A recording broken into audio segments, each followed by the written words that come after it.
Cuando ingresamos a Microsoft Excel nos vamos a encontrar con la siguiente pantalla. Una parte superior donde vamos a tener varias herramientas de trabajo, incluso hay varias solapas ahí en donde podemos ver más herramientas de trabajo, y en la parte inferior el área de trabajo principal, que está dividida en columnas nombradas con letras A, B, C, D, E, etcétera, etcétera, y en filas que son los renglones que van a estar numerados desde el 1, 2, 3, 4 así hacia adelante. Al estar dividida la hoja en filas y columnas, vamos a ver que se forman esos rectángulos que vamos a denominar celdas. Si nosotros nos desplazamos con la tecla del mouse hacia la derecha, veremos que tenemos un montón de columnas, porque al terminar el abecedario empieza uno doble y luego uno triple. Llegan hasta la celda, hasta la columna, perdón, XFD, lo que hace 16.384 columnas. Si nos desplazamos hacia abajo, vamos a ver que también tenemos más de los renglones que vemos. De hecho, tenemos 1.048.576 renglones o filas, ¿sí? Para nombrarlo de una manera más como lo toma Excel. Cada rectángulo que tenemos se denomina celda, y los nombres y las celdas tienen nombre que está dado por la columna y la fila. Por ejemplo, esa sería la B4.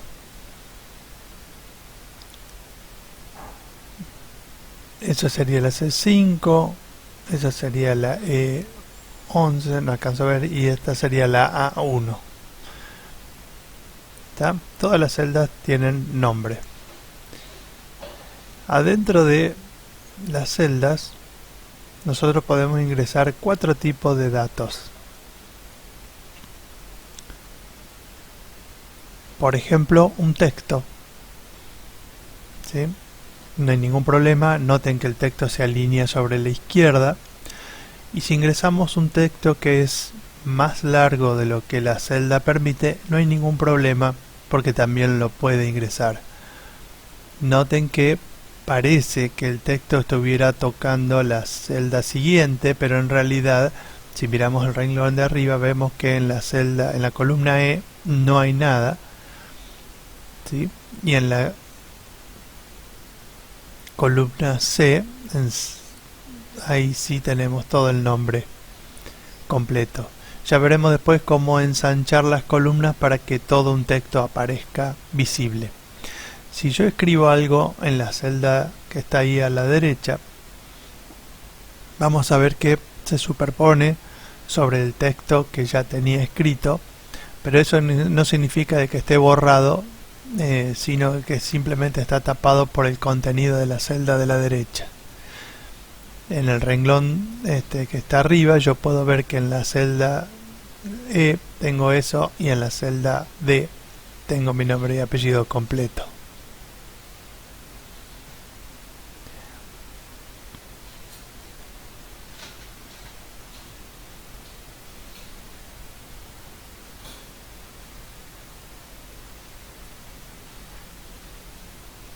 Otra cosa que podemos escribir en una celda es un número. Los números no tienen ningún problema tampoco en ingresar a la celda. Lo que sí tenemos que notar es que los números se alinean sobre la derecha de las celdas. Ahí voy a poner uno con decimal. ¿Ven? Los números están todos alineados sobre la derecha, a diferencia del texto que se alinea sobre la izquierda. Cuando yo ingrese un número demasiado grande, ese número se va a transformar en una notación científica. Ven que tiene una E ahí indicando que es una notación científica, porque visiblemente no puede estar disponible completo. Pero esto es una cuestión que nosotros no nos debería pasar, porque no vamos a trabajar con números tan grandes, y ya veremos cómo cambiar las características de la celda para que aparezcan todos los números, o bien el ancho de la celda para que aparezcan completos. La tercera cosa que podemos insertar en una planilla de cálculo son las operaciones matemáticas que ustedes ya conocen. Por ejemplo, la suma. Si yo quisiera sumar estos dos valores, todo lo que tengo que hacer es en la celda que quiera colocarlo al resultado, hacer la operación matemática. Por ejemplo, si yo quiero que el resultado de esta suma aparezca en la celda J3, ahí voy a tener que escribir la operación matemática. Las operaciones matemáticas se escriben tal cual lo aprendieron ustedes en matemática, excepto por una sola situación. El signo igual lo debo escribir al principio. Por lo tanto, si quiero hacer la suma será igual, y acá voy a usar los nombres de las celdas. La celda donde está el primer número, que es H8, más la celda donde está el segundo número, que es H9. Entonces será H8 más H9. Cuando le dé Enter, aparecerá el resultado. Quiero que noten esto. Se pinta de azul para mostrarme que la celda que estoy tomando es esta. Esto es para corroborar que estoy haciendo las cosas bien. Y H9 se pinta de verde para mostrarme el segundo número. Le doy Enter y me aparece el resultado de la suma. Así como hice la suma, puedo hacer cualquier operación matemática.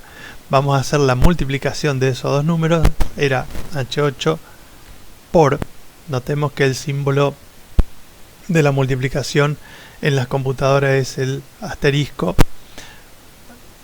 H9, le doy Enter y la multiplicación de esos dos números da 3105. Si yo me paro sobre esa celda, en el renglón de las fórmulas voy a poder ver que en realidad acá no hay un número 3105, sino que hay una operación matemática. ¿Ven? Acá puedo ver que hay otra operación matemática. En cambio, si me paro acá en esta celda, sí puedo ver que hay un número. Eso es para tener idea de qué contenido tiene una celda. Vamos a hacer una división de esos dos números. De nuevo el igual primero, y era H8 dividido. Para dividir en Excel vamos a usar la barra H9. Cuando le doy Enter, me da la división de esos dos números. Bien, ¿qué ventajas tiene usar los nombres de las celdas? Al hacer referencia yo a celdas, me da la libertad de que si cambio los datos de esas celdas, los resultados de las operaciones se van a cambiar automáticamente. Por ejemplo, si yo acá pongo 0, no, vamos a poner 10, vamos a ver que los tres valores cambiaron. ¿Por qué? La suma ahora da 79, la multiplicación de 69 por 10 me da 690 y la división de 10 dividido 69 me da eso. Esa es la ventaja de utilizar el nombre de las celdas. Lo último que vamos a poder ingresar en una celda son las que se denominan funciones, y esto ya es una cuestión que solo Excel puede manejar. Las funciones son determinadas palabras que reconoce Excel como una función y que nos permiten hacer ciertas cosas. Por ejemplo, tenemos una función para hacer suma. Las funciones se escriben también con el igual al principio.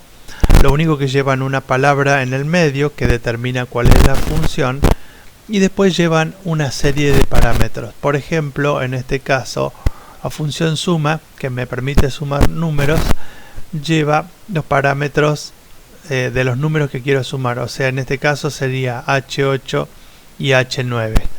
H8 separado por punto y coma, ven que ahí me está diciendo que lo separe por punto y coma, y H9.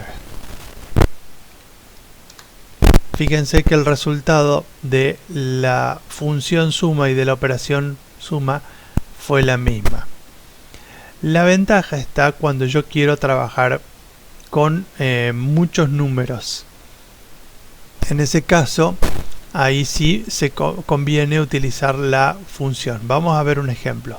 Supongamos que en lugar de dos números yo tengo varios números y que quiero sumar todos. En este caso, la función suma tiene algo muy interesante.